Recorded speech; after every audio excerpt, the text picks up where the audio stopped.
Activist हूँ और क्षेत्र में जितनी भी सरकारी भूमि होती है, जो भूमाफियाओं के द्वारा अवैध कब्जे किए जाते हैं, उन सब के खिलाफ आवाज़ उठाता रहता हूँ। इसी प्रकरण में इसी के साथ एक प्रकरण है, शोभापुर जो बाईपास चोपला है, उसी के पास संस्कृति रिजॉर्ट के बराबर में एक गार्डन सिटी होम के नाम से, जैसा मुझे अवगत हुआ है, गार्डन सिटी होम के नाम से एमडीए के द्वारा एक कॉलोनी को विकसित किया जा रहा है, जो अवैध है। जो भूमाफिया हैं, उन्होंने कॉलोनी के अंदर जो डाबके से पठानपुरा सरकारी नाला है सिंचाई विभाग का, उस पर उसको उस कॉलोनी के अंदर लेकर डाबका, मुरलीपुर, लखवाया और पठानपुरा, इन चारों गांव के साथ साथ जो क्षेत्रीय निवासी हैं, उन सबकी जल निकासी को अवरुद्ध कर दिया है, उस पर अवैध कब्जा कर लिया है।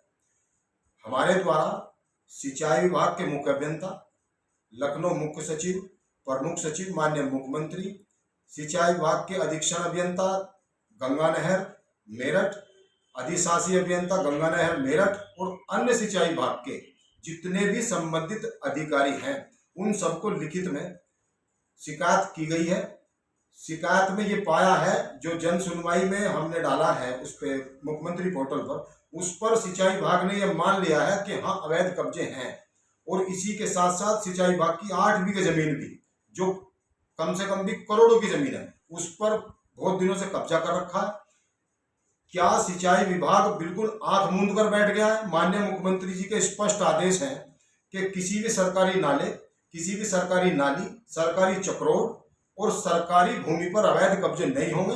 अगर किसी भी जिले में कोई अवैध कब्जा किया जाता है तो माननीय मुख्यमंत्री जी के स्पष्ट आदेश है कि उन भूमाफियाओं के खिलाफ संगीन धाराओं में मुकदमे दर्ज होंगे और सरकारी भूमि को बचाया जाएगा। लेकिन यहाँ मेरठ में खेल ही कुछ और है।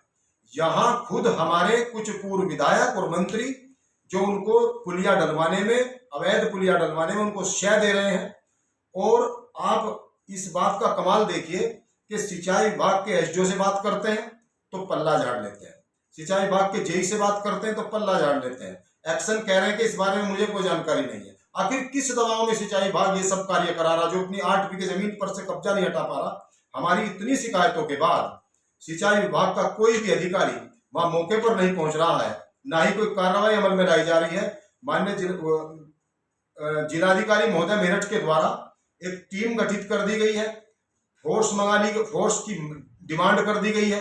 उसके बावजूद भी केवल कागजों में ही फोर्स की डिमांड हुई है। सरकारी जमीनों पर से कब्जे क्यों नहीं हट रहे हैं? आखिर मेरठ प्रशासन इसमें क्यों इन्वॉल्व है? क्यों सिंचाई विभाग के अधिकारियों ने करोड़ों रुपए लेकर वह पुलिया डलवाने का काम किया है? और अभी हाल फिलहाल में रक्षाबंधन वाले दिन इन भूमाफियाओं की हिम्मत देखिए कि रक्षाबंधन वाले दिन जो इन्होंने बाहर चप सलावा जो रजवाया है, उस पर भी लगभग 20 फुट की पुलिया का निर्माण कर दिया है। वहां के जिलेदार को, वहां के सीचपाल को, वहां के जेई को, सबको अपने उसमें लेकर, उन्हें मोटे पैसे लेकर उस पुलिया का निर्माण वहां रक्षाबंधन वाले दिन किया गया। एसडीओ भी उसमें शामिल है, एसडीओ सत्येंद्र कुमार उसमें शामिल है।